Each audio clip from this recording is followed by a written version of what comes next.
안녕하세요.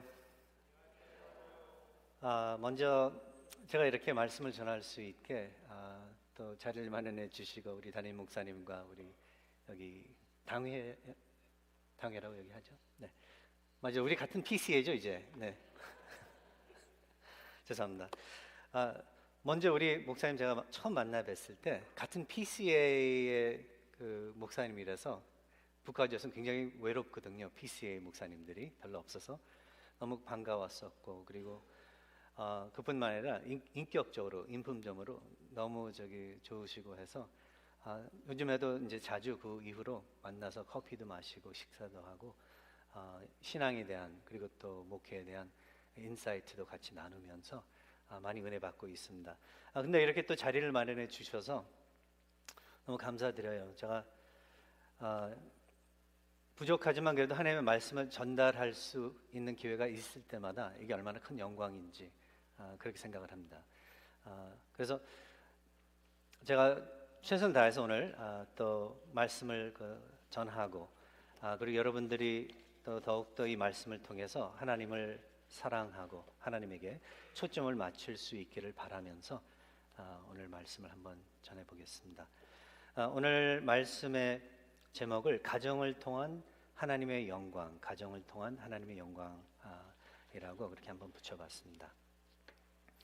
오늘 어머니 날을 기념하면서 그래서 가정의 중요성을 한번 같이 보고자 해요. 왜 가정이 중요할까? 뭐 제가 처음 여기 미국에 왔을 때만 해도, 제가 어렸을 때만 해도 뭐 70년대, 80년대까지도 90년대까지도 가정하면 다들 긍정적으로 생각했었습니다. 근데 이상하게 이제 2000년도에 넘어오면서 그리고 지금 특별히 요즘의 그 사회를 우리가 보면서 언론을 들어보면서 그리고 미국 뉴스들이나 지금 파퓰러한 이 미국의 설들을 여러 그 철학과 이제 이야기들을 들어보면은 가정을 굉장히 부정적으로 생각을 해요. 가정을 굉장히 부정적으로 생각할 뿐만 아니라 그리고 가정이라는 것 자체의 이 정의를 이상하게 내리는 것을 우리가 목격을 합니다. 특별히 이 북가주에 살면서 더 그런 것 같아요. 여기가 제일 그런 어떤 프로그레시브한 그러한 진보주의적인 아이디어나 가르침들이 굉장히 날뛰는 그러한 지역인 것 같은데 특별히 가정에 관련된 모든 이슈들이 성경에서 이야기하고 있는 그러한 뷰포인트가 아니라 완전히 자기들이 만들어낸 그러한 뷰포인트인 것. 그것뿐만 아니라 죄가 중심이 돼가지고 그 죄성 안에서 살고 싶어하는 그들의 욕망이 중심이 돼가지고 세워진 제도들, 가르침들이다라고 우리는 판단을 내릴 수 있습니다. 근데 요즘에 그렇게 말했다가는 돌 맞아 죽어요. 예, 나가서 그렇게 이야기했다가는 핍박당하고 완전히 나쁜 사람으로 아주 악한 사람으로 그렇게 취급을 당합니다. 특별히 공립학교나 뭐 그런 교육 그 시스템 안에서 그렇게 이야기했다가는요 큰일 나요. 뭐 하나님이 창조하셨을 때 딱 남자와 여자로 구별해서 이렇게 창조하셨다. 그 외에 다른 건 없다 했다가는 요즘에 돌 맞습니다. 네. 언제 그렇게 됐는지 모르겠어요. 제 자신도 어떻게 보면 굉장히 우리가 프로그레시브한, 오픈 마인드한 그러한 사람이다 생각을 했었는데 절대로 그렇게 지금 세상 사람들이 이야기하는 것 같이 가서는 안 되겠죠. 우리의 오픈 마인드네스는 항상 성경에서 허락하는 만큼까지 성경에서 우리들에게 전달해주고 있는 어떤 기초적인 진리들이 배경이 돼서 그래서 우리의 이 오픈 마인드네스, 우리의 어떤 창조력이 이게 전달이 돼야 되겠죠. 그래서 이게 당연한 것 같으면서도 이 토픽이 우리 성도님들에게도 저희 교회 성도님들에게도 그렇고 특별히 우리 청년들에게 이게 필요한 것 같고 그리고 여러분들에게 도움이 될 수 있으면 좋겠습니다. 근데 뭐 제가 하는 말이 새로운 말은 아닐 거예요. 당연한 성경의 말씀들입니다. 그저 또 다시 한번 들어보고 성경의 진리를 들어보고 기억하면서 더 다짐하고 이렇게 살아야 되겠다. 우리 하나님이 얼마나 좋으신 분이신가, 우리에게 이렇게 좋은 시스템을, 제도를 주셨으니 그러한 시간이 됐으면 좋겠습니다. 네. 그래서 어머니 날을 이제 기념하면서 미국에서는 어머니 날, 아버지 날 이렇게 분리를 해가지고 기념을 합니다. 우리나라에서는 제가 알기로 5월 8일을 찍어가지고 어버이날이다. 우리나라가 제도가 더 괜찮은 것 같아요. 제가 볼 때는 더 성서적인 것 같습니다. 여기는 왜 이렇게 나눠서 하는지 모르겠어요. 이유가 뭐 여러 가지겠죠. 뭐 하여간 상관없이 비슷하게 우리가 지금 기념하고 있는 건 어버이를 상대로 기념을 하고 있는데요. 그런데 이제 어버이날, 어머니 날을 우리가 기념하면서 우리 하나님께서 우리에게 베풀어 주신 가정의 축복을 생각해 보고 싶어요. 가정이 얼마나 중요한지. 이 세상 사람들은 가정이 중요하지 않다고 요즘에 그렇게 이야기들을 합니다. 그렇게 믿고 있고, 가정 필요 없다, 나만 잘 살면 된다, 나만 성공하면 된다, 가정이 왜 필요해, 그러한 생각들을 갖고, 그뿐만 아니라 젊은이들 이야기들을 들어보면은요, 별로 가정을 갖고 싶어하는 젊은이들이 요즘에 없습니다. 별로 없습니다. 결혼하면 결혼 그렇게 하고 싶어하는, 결혼에 대해서 긍정적으로 이렇게 생각하는 젊은이들이 점점 없어지는 것을 우리가 보게 됩니다. 결혼을 그래서 늦게 하게 되고, 아니면 안 하고도 얼마든지 그저 정말 부부인 것 같이 그렇게 사는 모습들을 우리가 목격을 하는데, 이야기들을 들어보면은 또 그들의 입장이 어느 정도는 이해가 가요. 그런가 하면, 제가 이제 예를 들어서 이제 왜 그 결혼에 대해서, 왜 결혼을 안 하고 결혼에 대해서 이렇게 꺼려워하는 그 생각을 가지고 있냐, 이제 결혼에 대해서 물어보면은 자신이 없대요. 왜 자신이 없냐 그러면은, 주위에서 보고 듣고 목격하는 게 부정적인 것들이기 때문에, 결혼에 대해서, 부부 사이에 대해서 보면, 특별히 집에서, 가정에서, 자기가 자라난 그 가정에서 본 부모님들의 이 부부 생활이 너무나도 이게 원하지 않는, 자기가 입장에서 볼 때는 원하지 않는 그러한 모습들이기 때문에 늘 부부 싸움하고, 늘 그 헐뜯고, 사랑이랑은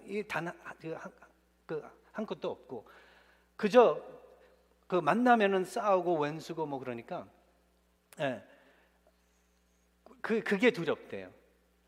괜히 좋은 관계로 얼마든지 순조롭게 그 걸프렌드하고 살 수 있는데, 결혼해가지고 망치면 어떡하냐, 그 관계를.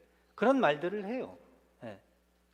근데 이해가 가긴가요? 그러니까 결혼에 대해서 그 두려움이 있다는 것에 대해서는 이해가 가요. 제가 오늘 여기서 설교하니까 저도 마음 놓고 이제 이야기를 하겠는데, 저희 교회에서 설교할 때는 제가 마음 놓고 설교를 못해요. 왜냐하면 저희 아버님이 LA 사시는데 다 보세요. 제 설교하는 거 다 보세요. 그래가지고 저희 아버지 어머니 흉을 못 봐요, 제가. 오늘은 양해를 구하고 조금 흉을 봤습니다. 근데 여기서는 마음 놓고 할 수 있을 것 같습니다. 여기까지 찾아오셔가지고 웹사이트에서 보시진 않겠죠.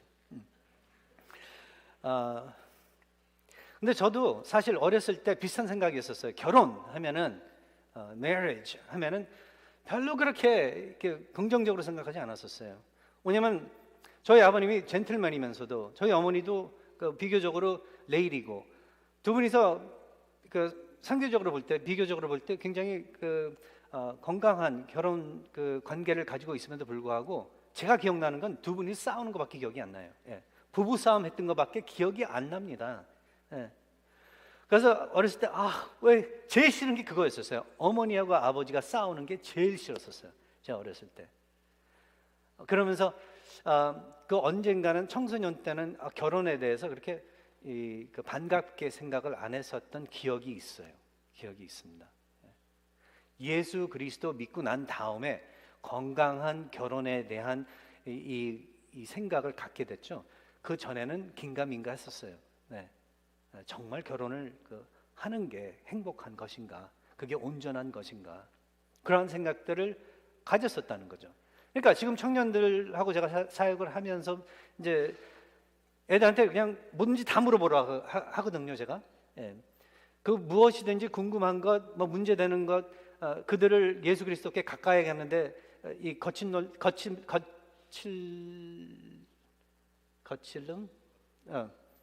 그 스텀블링 블락이 된다면은, 죄송합니다. 제가 가끔가다 이렇게 막혀요. 네. 장애물이 된다면은 안 되니까. 그래서 나중에 적어도 예수님 앞에 서가지고 박영빈 목사님이 그 질문, 우리들 그 의문과 질문들이 많은데 대답을 안 해줘서 내가 예수님을 갖다 가까이 못했다 하는 핑계 대지 못하게, 못할 질문 없다, 다 질문하라. 그래서 그런 날들을 마련해 두고 질문들을 받습니다. 그리고 저도 그냥 얼굴 철판 깔고 아는 거 있으면 다 대답해 주고, 모르면은 알 수 있는데 근데 모르면은 그냥 가서 나중에 가서 지금 모른다 가서 내가 공부해 가지고 또 알려주면 되는 거고. 그리고 이 세상 사는 동안에 그 다음에 아무리 우리가 다 공부를 할지라도 모르는 것들이 있다. 하나님께서는 우리에게 계시해 주신 것이 있지만은 계시 안 해 주신 것들도 있다. 그 답을 제가 해주는데 노력을 합니다. 근데 이제 젊은이들이니까, 청년들이니까 이 marriage에 대해서, 결혼에 대해서, 관계에 대해서, 가정에 대해서 의문들이 많아요. 그리고 잘못된 생각들이 많습니다. 근데 바로 그 생각들 중에 하나가 이거예요. 이 가정, 부부 생활, 아이들 갖는 것에 대해서 다들 자신이 없어 해요. 그리고 그게 부정적인 생각으로 그렇게 흘러가게 그렇게 만듭니다. 그런데 성경을 보면은 그게 아니었었던 것을 우리가 발견을 하게 돼요. 이 부부 생활, 가정 생활, 아이들을 낳고 아이들을 그 양육하는 그 일이, 그게 그 죄로 인해서 그 시작이 된 게 아니라는 것을 갖다가 우리는 확인을 해야 돼요. 왜냐하면 어떤 사람들은 하나님이 우리한테 벌 주는 거야. 결혼시켜가지고 애들 낳게 해가지고 고생하게 하는 게, 그게 바로 벌 주는 거, 벌 주시려고, 우리가 죄 때문에 타락해서 벌 주시려고 그러는 거다, 이렇게 생각하는 사람들이 많습니다. 근데 그게 아니라는 거죠. 가정은 첫 번째 하나님의 소중한 선물이자 디자인이라는 것을 갖다가 우리는 반드시 마음에 품고 있어야 된다는 것입니다. 가정은 하나님의 소중한 선물이자 디자인이다. 하나님께서 태초에 세상을 만드셨을 때, 그래서 뭐 하늘과 땅과 우주와 거기다 별과 그 달과 해와 다 채워두시고, 그 다음에 동물들 다 만들어 주시고 창조하시고, 그 다음에는 땅을 그 다음에 창조하신 다음에 거기에다가 뭐 그 식물을 또 만들어서 채워주시고, 그 다음에 동물들, 땅을 기는 동물들, 그 다음에 마지막으로 인간을 만드셨잖아요. 하나님의 형상대로 우리 하나님께서는 우리를 만들어 주셨다고 성경은 이야기해주고 있습니다. 그 뜻은 하나님을 닮았다는 거예요. 하나님을 닮게 그렇게 만들었다. 이 세상에 그 어떤 피조물도 그렇게 특별하게 만들어진 것이 없다. 우리는 하나님의 형상을 입고 영광 가운데, 그의 영광 가운데 만들어지게 됐다. 이걸 우리가 좀 생각을 해봐야 돼요. 이게 얼마나 큰 축복인지. 구약에서는요, 하나님의 영광 하면 무서운 것이었습니다. 하나님의 영광. 하나님의 영광 앞에 잘못 나갔다가는 하나님의 어떤 제사, 제도, 제사장을 통해서 온전하게 나가지 않았더라면, 그래서 하나님 앞에 그 영광 앞에 갔다가는 그 자리에서 죽어버렸어요. 그 자리에서 죽고 말았었는데, 그 이유는 왜 그런가 하면은 그의 영광이 그만큼 거룩하기 때문에. 아름답고 영광을 갖다 우리가 만일 말로 표현을 한다면은 그의 영원하신 훌륭함과 장엄함이라고 그렇게 표현을 할 수도 있고, 그의 아름다움, 그러니까 인간의 능력으로서 100% 표현할 수 없는, 만들어낼 수 없는 그의 그렇게 높으시고도 높으신 아름다움, 훌륭함. 얼마나 그의 훌륭함이, 그의 영광이 거룩하면은 죄인들인 우리가 그 앞에 설 때 죽을 수밖에 없었다는 것을 이야기해주고 있습니다. 구약에서는. 그런데 그 영광을 신약에 넘어와서는 우리에게, 죄인들인 우리에게 우리 하나님께서 나누어 주신다고 이야기를 해주고 있는데, 어떻게 해요? 그의 독생자 예수 그리스도의 대제사장적인 역할을 통하여 자기 자신을, 그래서 우리 대신 우리의 죄의 대가로 그렇게 내주시면서 우리를 마치 죄가 한 점도 없는 것 같이 그렇게 하나님이 칭하시면서 우리에게 그의 그 영광을, 가질 수 없는, 죄인으로서는 절대로 가질 수도 없고 가까이 갈 수도 없는 그 영광을 베풀어 주셨다는 게, 이게 복음이거든요. 예수 그리스도의 복음을 이렇게 설명을 한다면, 하나님의 영광을 가지고 설명을 한다면 이렇게 하는 거거든요. 그의 영광을 우리 죄인이 누릴 수 있도록 은혜를 베풀어 주셨다. 이거 우리가 잘 모르면요, 기뻐할 수가 없어요. 근데 기독교인이 기뻐할 수 있는 이유는 단 한 가지, 이거밖에 없습니다. 예수님 믿어가지고 뭐 돈 많이 벌고 좋은 대학교 가고 뭐 잘 건강하게 성공해가지고 사는, 그게 기쁨이 아니에요. 잠깐만의 어떤 뭐 즐거움은 될 수 있겠지만 영원하지 못하니까. 그러나 모든 기독교인의 참된 영원한 기쁨은요, 하나님의 영광 안에 살고 있다는 그 사실이 우리를 기쁘게 만든다는 바로 그 진실을 여러분들께서는 좀 다시 한번 생각해 보시길 바랍니다. 그래서 그 영광을, 근데 보니까 하나님께서는 가정을 통해서 특별히 우리에게 나눠주세요. 가정을 통해서. 창세기 1장 28절에 가서 보면 그래서요, 거기에 우리가 다 잘 알고 있는 생육하고 번성하라 하신 우리 하나님의 말씀이 있죠. 그 명하심. 그걸 이제 그 신학 용어로는 문화 명령이다, cultural mandate라는 그러한 단어를 쓰고 있습니다. 그러니까 하나님께서 인간을 창조하시고 그냥 가만히 있으라고 그러지 아니하시고 생육하고 번성하면서, 그러니까 하나님이 중심이 된 문화를 설립하라고 그렇게 하셨다는 거예요. 그게. 근데 잘 아시다시피 죄 때문에 그게 제대로 그렇게 안 된 거죠. 원래는 하나님의 디자인이 인간으로 하여금 하나님이 중심된 아름다운 문화를 설립하는 게 그게 목적이셨다는 거예요. 그리고 그 문화 안에 사는 인간은 정말 하나님을 즐기고 서로를 즐기는, 서로를 축복하는 그러한 삶이었었다는 거예요.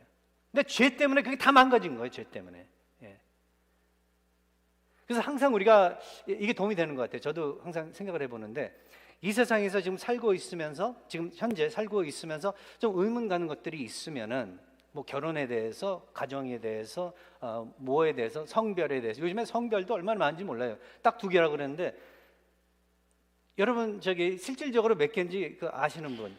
5년 전에 뽑은 그 결과대로 대로라면은 한 127개인가 그래요. 말도 안 되죠. 근데 성경 딱 2이라고 하는데, 그러니까 항상 지금 이 시대에 의문 가는 거, 이상한 것들이 있으면 항상 처음에 하나님의 디자인으로 돌아가면 돼요. 하나님께서 무엇을 처음에 염두에 두시고 모든 것을 창조하셨는지. 그러니까 인간, 남자와 여자 하나님께서 창조하시고 그들로 하여금 아내와 남편, 부부 관계를 그렇게 설립시켜 주시면서 그 관계 안에서 아이들을 낳고 그리고 문화를 형성해 가는 그러한 사회를 우리 하나님께서는 꿈꾸셨다는 거죠. 그렇다면은, 이건 뭐 오늘 설교는 아니지만, 오늘 설교의 그 중심은 아니지만, 예수께서 다시 돌아오시면 우리가 천국에 가는 게 아니라 사실 하나님의 왕국이 오는 거예요.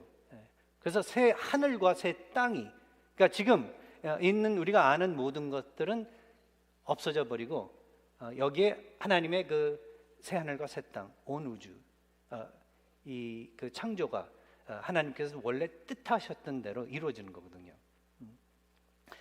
그러면 이제 그 천국에 대해서 어떤 그 아이디어들이 많이 생각이 나게 됩니다. 근데 그 이야기는 오늘 안 하겠습니다. 다시 돌아와서, 그래서 우리 하나님께서는 가정을 처음에 우리 인류에게 그렇게 소중한 선물로 그렇게 주시고 가정을 또 하나님의 뜻대로 디자인해 주셨어요. 아버지와 어머니와 아이들로.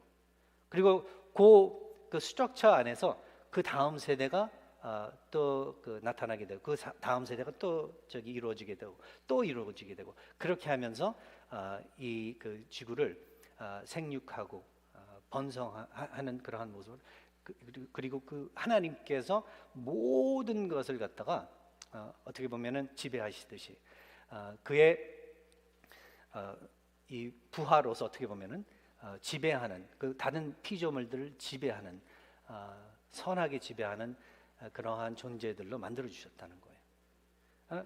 그러니까 이 생육하고 번성하라 하신 이 하나님의 명령을 생각해 본다면은 원래 디자인이 우리 하나님께서 이 가정이라는 디자인을 선하게 우리에게 덕이 되게 축복이 되게 그렇게 하시고 우리에게 주셨다는 것. 그래서 그 누구든지 부정적으로 가정에 대해서 생각을 한다면은 그건 우리 하나님이 잘못돼서 그런 게 아니라 그건 우리가 죄인들이기 때문에 그래서 가정의 그 아름다움을 우리가 파손시켰기 때문에 우리의 관계를 망가뜨렸기 때문에 그렇다라고 우리는 설명을 할 수 있어야 돼요. 그렇지 않으면 우리도 이 세상에 이 거짓에 넘어갈 수밖에 없기 때문에 이상 사람들은 그래가지고요 가정하면은 굉장히 부정적인 생각을 할 뿐만 아니라 가정 안에서 정말 불행하게 살아요 많은 사람들이. 그리고 반조각 난 가정들도 얼마나 많은지 모릅니다. 그리고 부모와 자식 관계 사이에서도 얼마나 힘든 어려움들이 많은지 몰라요. 갈등이 많은지 몰라요. 근데 그건 다 우리 죄인들 죄 때문에 그러는 거죠. 죄성 때문에 그러는 거죠. 우리 하나님이 뭐가 잘못해서 그런 게 아니라는 거죠. 우리 하나님께서는 반대로 우리를 구원해 주시고 우리를 회복시켜 주시면서 개인적으로 또 동시에 우리 가정을 또 구원해 주시면서 회복시켜 주실 것을 목적으로 두고 예수 그리스도를 이 세상에 보내주셨다는 것을 우리는 늘 기억을 해야 될 것입니다. 그래서 여러분 가정에서 만일 문제가 있다면은 부부 사이에 교회 다닌다고 그래가지고 부부싸움 안 하는 줄 아세요? 꼭 해요. 꼭 하게 되어 있습니다. 저희 부모님들도 그랬었고 저하고 저희 와이프도 사실 사람들 보기에는 정말 모범적인 우리 husband and wife 사이인데도 우리를 보질 못해서 그렇지 우리도 싸워요. 두 죄인이 만났는데 싸우지 않을 수가 없습니다. 갈등이 없을 수가 없어요. 하지만 그렇다고 해서 거기 머무러 있으면 안 되는 거예요. 왜냐하면 우리 예수께서 바로 그러한 문제들을 뒤집어 엎어 놓으시기 위해서 자기 자신을 십자가에 못 박으셨으니까. 이 구원은 우리 하나하나 개인만의 구원이 아니라 그 구원을 통해서 가정과 사회와 그 모든 것 하나님과 연결된 그 모든 것이 회복되기를 목적으로 두고 주신 하나님의 축복이라는 것을 여러분들 믿으시기 바랍니다. 가정은 하나님의 소중한 선물이자 디자인이다. 그렇다면 성경으로 들어가서 하나님께서 어떻게 그 디자인을 하셨는지 어떤 모습으로 부부 사이에서 그 관계를 맺어야 되는 건지 그리고 또 부모와 자식 관계 안에서도 어떻게 그렇다면 그 문제들을 해결해 나가야 되는지를 갖다가 찾아봐야 된다는 거죠. 다른 방법 없습니다. 다른 방법 없습니다. 이 세상 사이콜로지스트들 상담 같은 거 100번 1000번 가봐도 당분간의 솔루션은 있을 수 있겠지만 영원한 솔루션은 절대로 그들이 주지 못합니다. 그 영원한 솔루션을 받을 수 있는 건 오로지 하나님밖에 없으시니까. 왜냐하면 영원하신 분이 하나님밖에 없으시니까. 근데 이 타락하기 그래서 이전부터 생육하고 번성하라고 하신 그 명령이 타락하고 난 이후에도 생육하고 번성하라고 하세요.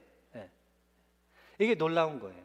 그러니까 하나님은 계속해서 타락은 했지만 인간들이 계속 생육하고 번성하기를 그래서 이 문화 명령이 그래도 계속 이루어지기를 명령을 하셨다는 게 놀라운 거예요. 그게 무슨 말인가 하면 이 타락한 세상 가운데에서도 그렇다면 하나님의 뜻이 빛날 수 있도록, 빛과 소금의 역할을 할 수 있도록 그렇게 마음을 먹으셨다는 거예요. 구원을 받은 우리는 그렇다면 반드시 이 명령에 복종을 해야 되고, 이 명령을 마음에 두면서 정말 이것을 가지고 우리 묵상도 하고 또 씨름도 하면서 소화를 시켜가지고 어떻게 하면 더욱더 정말 이 명령을 잘 이룰 수 있을까? 하나님의 그렇다면은 그 가정을 이루어 나갈 수 있을까를 기도하면서 우리는 전진해 나가야 된다는 거죠. 그리고 우리 다음 세대들을 그렇게 준비시켜야 할 의무가 있다는 것을 갖다가 우리는 기억을 해야 될 것입니다. 그래서 에베소서 또 5장 22절에서 33절의 말씀을 보면은 예를 들어서 남편과 아내 관계가 좀 어렵게 돼 있다 했을 경우에, 갈등이 있다 할 경우에, 좀 이상하게 지금 나가고 있다 할 경우에 그 말씀을 한번 보시면 되는 거예요. 여기뿐만 아니라 다른 데도 나와 있겠지만 이게 지금 엮어져 있는 것이기 때문에 오늘 본문의 말씀과 그래서 여기서 남편에게는 아내를 사랑하라, 메시지가 바로 그거예요. 아내를 사랑하라. 그러니까 사랑하고 있는데요, 그래요. 그러니까 남자들이 사랑하고 있는데요, 사랑하라는요. 그랬더니 하나님께서 뭐라고 하시냐면 예수께서 교회를 사랑하듯이 사랑하라 그러시는 거예요. 대부분의 남자들이 예수께서 교회를 사랑하듯이 사랑하지 않습니다. 이기적으로 사랑을 하든지, 이 사랑의 정의가 상당히 세상적이라는 것을 갖다가 우리가 발견을 하게 돼요. 그러니까 What can I get out of this relationship이에요, 항상. 당신이 나를 위해서 뭘 해줬어? 하나도 안 해줘. 내가 마음에 들게 안 해줬으니까 사랑받지 못해. 이런 식으로 조건적으로 하는 경우들이 많은 거죠. 그런데 예수께서 교회를 사랑하듯이 사랑하라 하니까 남자들이 회개할 게 너무나도 많은 거예요. 남자들 희생적으로, 무조건적으로 아내가 잘하건 못하건 예쁘게 보이건 아니건 상관없이 희생적으로 내가 죽음으로써, 내 목숨을 내놓음으로써까지 만일 내 아내가 높여질 수 있고 더 아름다워질 수 있고 더 발전할 수 있다면은 그렇게까지 하는 그런 강도의 사랑, 그죠? 여기서 지금 말씀하시는 거 3분의 1만 뭐 해도 부부 사이가 얼마나 좋아질 수 있을까? 문제가 있다면. 반대로 여자한테는 남편을 복종하라, 공경하라 하면서 제가 할 만큼 하고 있는데요, 그래요. 그럼 여성들이.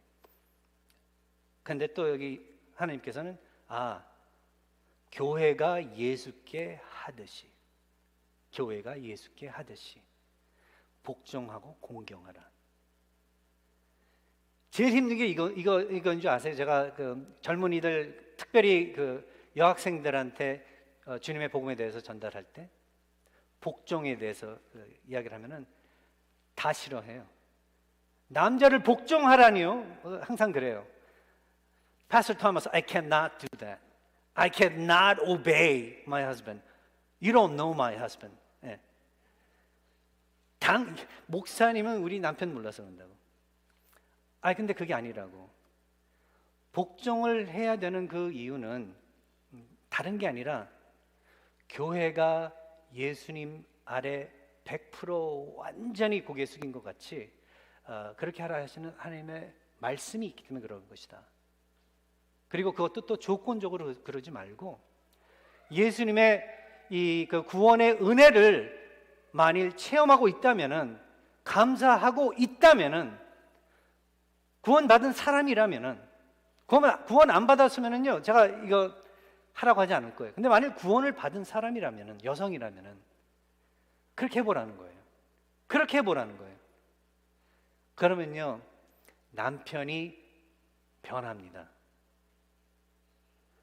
이런 말, 제가 저기 좋아하는 책 중에서 Love and Respect라는 책이 있어요. 우리 선교사님 한 분이 추천해 준 건데 Love and Respect라는 책은 뭐 별거 아니에요. 바로 이 에베소서 5장에 나오는 이 말씀을 배경으로 쓴 책인데 거기서 이제 뭐라고 이야기하고 있냐면 여성에게 통하는 마음의 랭귀지는 love language래요. 사랑의 랭귀지래요.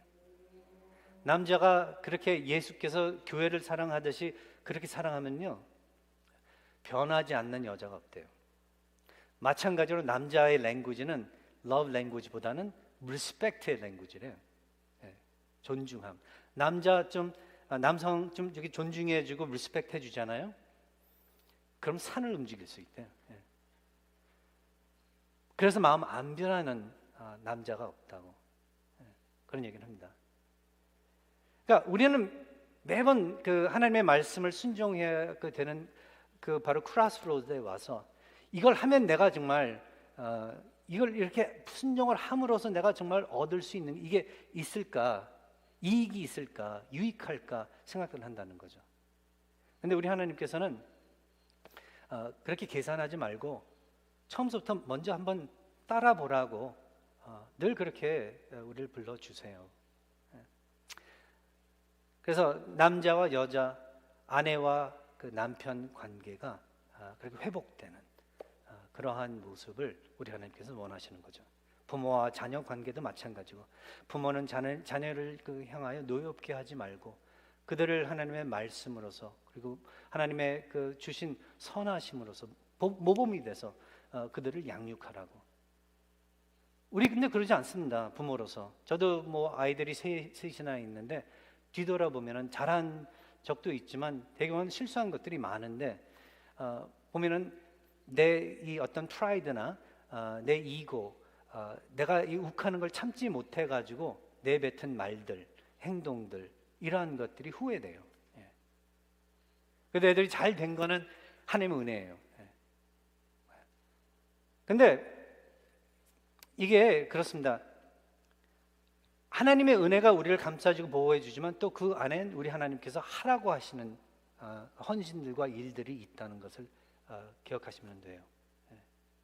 여러분들 뭐 겸손해야 된다 우린 말로는 그러지만 정말 실질적으로 겸손한지 아닌지를 한번 살펴봐야 되는 거예요. 내가 중심이 되는지 아니면 정말 하나님이 중심이 되시는지, 내가 다른 사람들과 비교를 했을 때 내가 항상 위에 있어야 되는 건지, 아니면 다른 사람들이 좀 위에 올라가도 괜찮은 건지 구체적으로 실질적으로 물어봐야 된다는 거죠. 뭐냐? 특별히 이 가정은 하나님의 소중한 선물이자 디자인이고 그가 그렇게 영광을 받으시는 그러한 자리이기 때문에 어떻게 생각하세요? 이게 쉽지 않은 부름이긴 하지만 우리 모두가 참여해야 하는 그러한 부름이라는 것을 기억하시기 바랍니다. 자, 이렇게까지 이제 오면은 이 중에는 나는 가정이 없는데요. 뭐 이러이러한 상황 때문에 저러한 상황 때문에 없다고 생각하시는 분들도 있을 거예요. 지난주에는 아이들 양육하는 것에 대해서 제가 말씀을 잠깐 전했었는데 그 중에는 우리 성도들 중에서는 이제 다 아이들이 커서 집을 나가서 양육해야 되는 필요가 없는 분들, 아니면 결혼을 안 해서 무슨 이유가 있어서 아이들이 없는 성도님들도 굉장히 많았습니다. 그러나 하나님께서는 이 명하심을 우리에게 다 주세요. 왜? 그러니까 혈과 육의 자녀, 혈과 육의 가정이 없어도 그러니까 영적인 아이들과 가정을 예수 그리스도를 통해서 저희들에게 다 주셨기 때문에 부부 사이에서 그렇게 하는 거, 교회에서 다른 성도들과 그렇게 하면요 정말로 아름다운 공동체가 될 거예요. 그러지 못해서 교회들이 깨지고, 그러지 못해서 교인들 사이에 정말 기쁨이 없는 거고, 그러지 못해서 그 다음 제너레이션이 항상 교회를 놓고 생각할 때 부정적으로 생각하는 거예요. 부모들을 놓고 부정적으로 생각할 뿐만 아니라 교회를 두고도 아이들이 부정적으로 생각하는 게 그 전 세대가 하나님의 말씀대로 그렇게 살지를 못했었기 때문에. 그래서 한번 또 생각해 볼 만한 그런 이슈가 아닌가 그렇습니다. 그 다음에 가정은 우리에게 두 번째 하나님의 권위를 가르쳐 준다. 가정은 우리에게 하나님의 권위를 가르쳐 준다. 권위, 그 말 자체가 굉장히 부정적으로 또 많은 사람들이 여기게 됩니다. 왜냐하면 이 세상에서 우리가 보는 권위란 부정적인 것들이기 때문에 권위를 가진 사람들이 그 권위를 가지고 막 행동하고 다른 사람들을 짓밟고 공평하지 못하게, 공정하지 못하게 그렇게 사니까. 그래서 권위하면 우리가 또 그 권위에 대한 그 부작용이 있습니다. 근데 성경을 보니까 권위란 또 우리 하나님께서 우리에게 주시는 또 진리 중에 그 하나인 것을 발견을 하게 돼요. 그러니까 하나님의 왕국을 들어가 보니까 다 평등하지 않아요. 다 똑같은 지위에 있지 않습니다. 맞죠? 하나님하고 우리하고 다 똑같은 지위에 있습니까? 성경에서는 우리에게 뭘 가르쳐 주고 있냐면 우리 하나님께서 우리 위에 있다는 것. 우리는 그 아래에 들어가 고개 숙이고 그의 권위를 우리가 존중하고 그 권위 밑에 복종하는 그러한 부름이 있다는 것을 우리가 발견을 하게 돼요. 하나님 계시고 그 다음에 우리가 있다는 것. 근데 그 권위를 잘 받아들이지 못합니다. 지금 시대에 특별히 젊은이들 이야기해 보면은. 근데 그 권위, 하나님의 권위를 그렇다면 잘 받아들이고 이해하고 그것을 기뻐하게 생각할 수 있게 하는 방법 중 제일 좋은 방법은 무엇이냐? 가정을 통해서 아이들이 어려서부터 부모를 공경하는 그 제도 안에서 자라날 때, 그것이 무엇인가를 배울 때, 그리고 공경함으로써 정말 아름다움이 있다는 것, 화목이 있다는 것, 평안이 있다는 것을 얘네들이 체험하고 자라날 때, 그때 이제 나중에 가서 하나님 믿는 그 믿음이 자기네 것이 될 때 하나님께 순종하는데 문제가 없어진다는 거죠. 근데 어려서부터 불공손하게 뭐 이렇게 버릇이 들어가서 자라나잖아요. 하나님한테 그 공손한 거 그렇게 쉽지 않습니다. 다른 사람한테 우리가 잘 못하는 거 하나님한테는 더 잘한다, 이거 안 돼요. 하나님한테 잘하는 사람은요 다른 사람들한테도 잘합니다. 그래서 그러한 면에서 이게 사실 이 부모를 공경해야 한다라는 이 가르침은 십계명 중 5번째 그 계명을 두고 한 말인데, 이 웨스트민스터 우리 대요리 그 교리문에서 우리 개혁교회에서는 이 웨스트민스터 그 신앙 고백서부터 시작해서 소요리 문답, 대요리 문답을 공부를 하잖아요. 근데 대요리 문답에서는 이렇게 이야기를 하고 있습니다. 124번째 그 질문인데, 5째 계명에서 아버지와 어머니란 누구를 의미합니까? 그런 질문을 해요. 그렇다면 답은 5째 계명에서 아버지와 어머니란 자연적인 부모뿐만 아니라 나이와 능력에 따라 우리보다 뛰어난 모든 상급자를 의미하며 특히 하나님의 정해진 뜻에 따라 우리 위에 권한을 가진 사람들, 가정이나 교회 또는 공동체에서 우리를 다스리는 사람들을 의미합니다 라고 가르쳐주고 있다는 거죠. 그죠?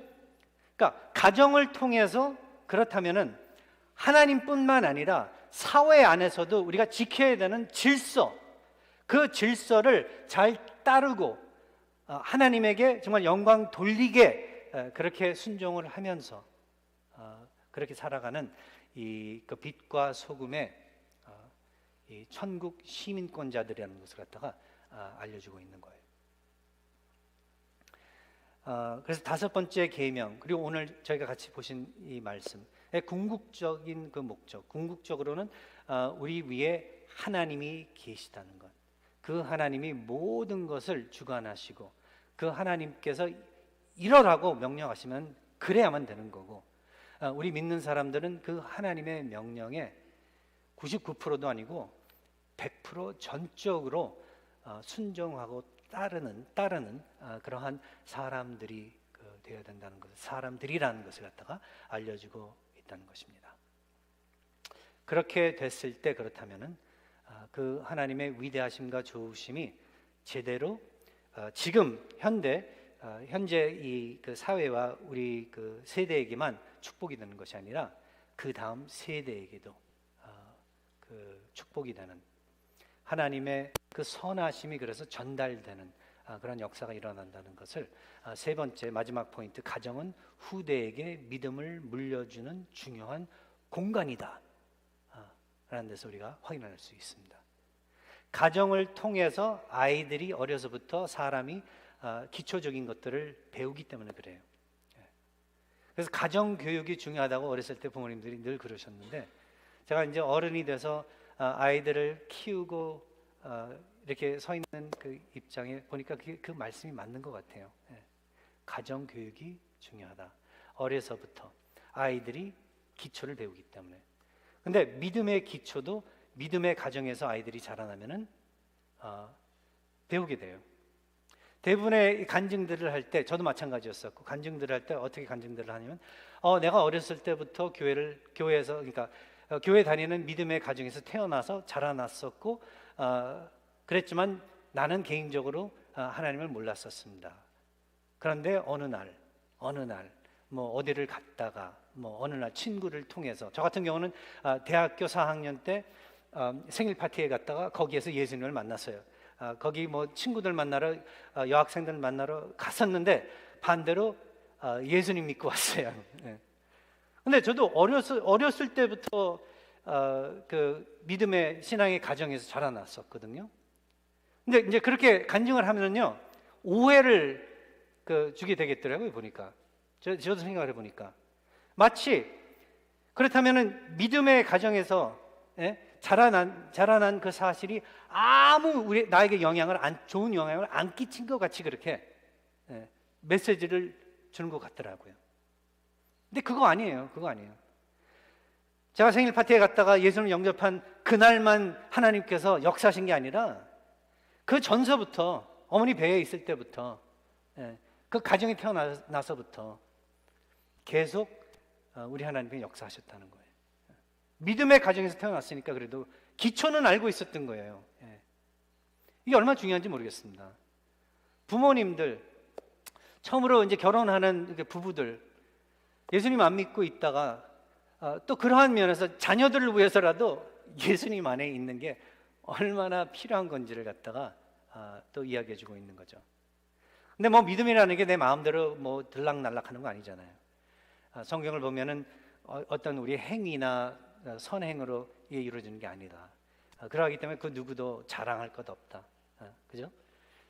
오로지 하나님의 은혜로, 믿음으로 이루어지는 것이다. 그것 자체도 우리 하나님께서 베풀어 주시는 선물이다 라는 것을 우리가 기억을 해볼 때,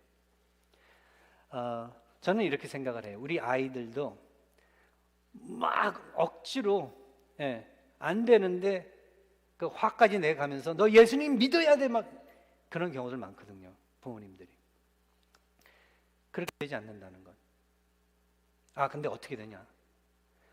하나님께 그들의 마음이 변화될 수 있도록 맡기고, 우리는 하나님께서 우리에게 베풀어 주신 은혜, 성경을 통해서 확인시켜 주신 그의 사랑, 그의 존재하심.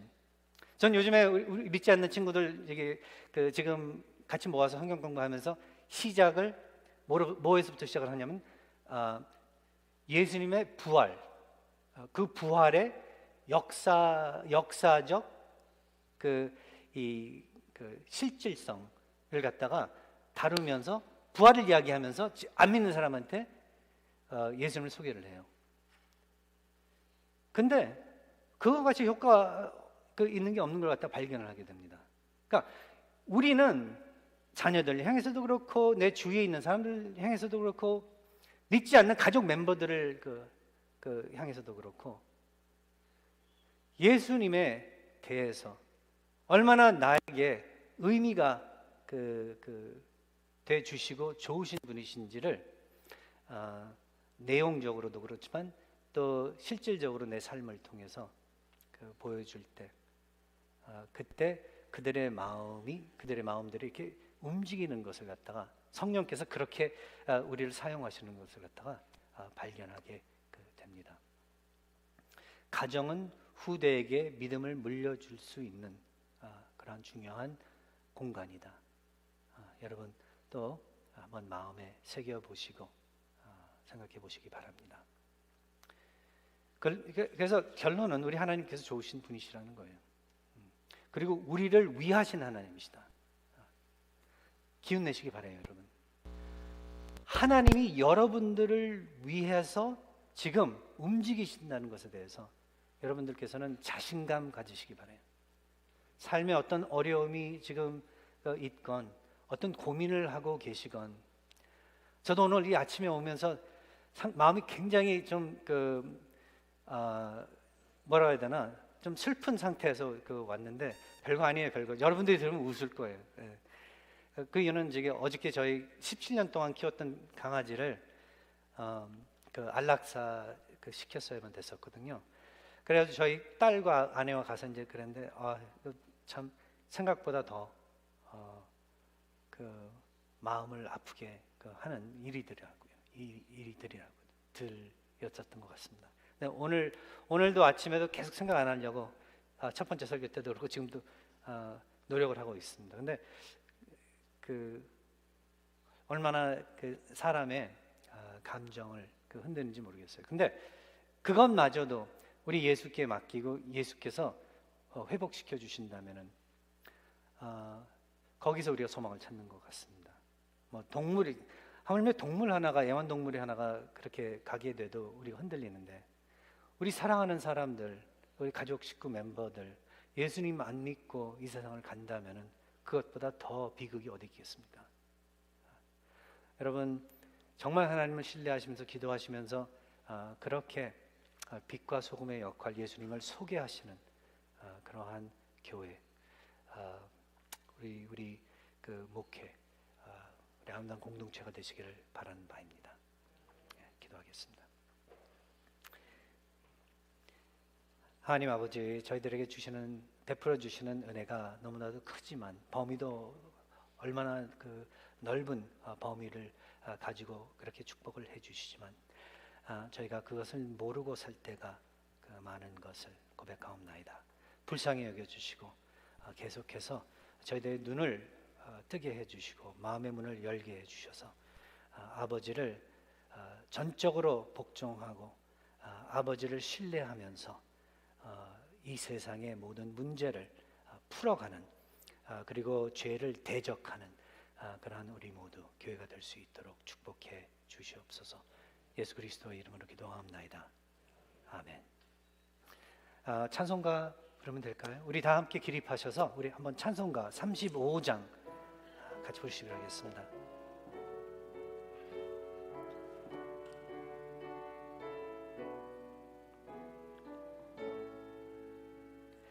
큰 영화로신 주 이곳에 오셔서 이 모인 자들로 주 백성 삼으사 그 중에 항상 계시고 그 중에 항상 계시고 그 영광 나타내소서.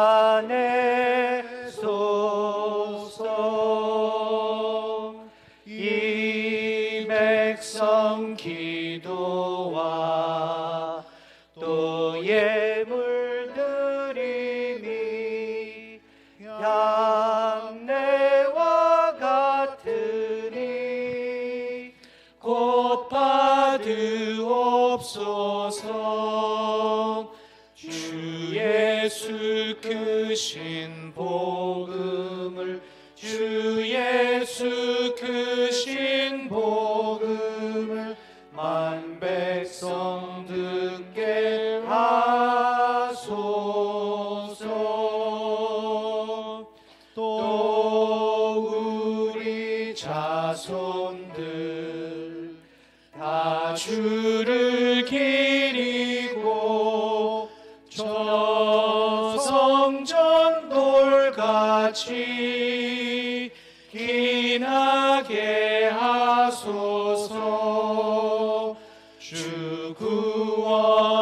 구원하신 능력을 주 구원하신 능력을 늙은 날까지 주소서. 주 믿는 만민이 참 진리 지키며 옛 성도들 같이 주 찬송하다가 저 천국 보좌 앞에서 저 천국 보좌 앞에서 늘 찬송하게 하소서.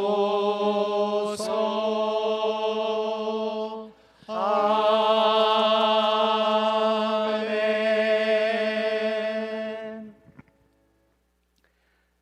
지금은 우리 주 예수 그리스도의 은혜와 극진하신 하나님 아버지의 사랑과 그리고 성령님의 감화 감동 교통하심이 늘 하나님 아버지만 바라보면서 그의 말씀을 순종하겠다고 다짐한 모든 하나님의 백성들 머리 위에 지금으로부터 영원히 함께할지어다.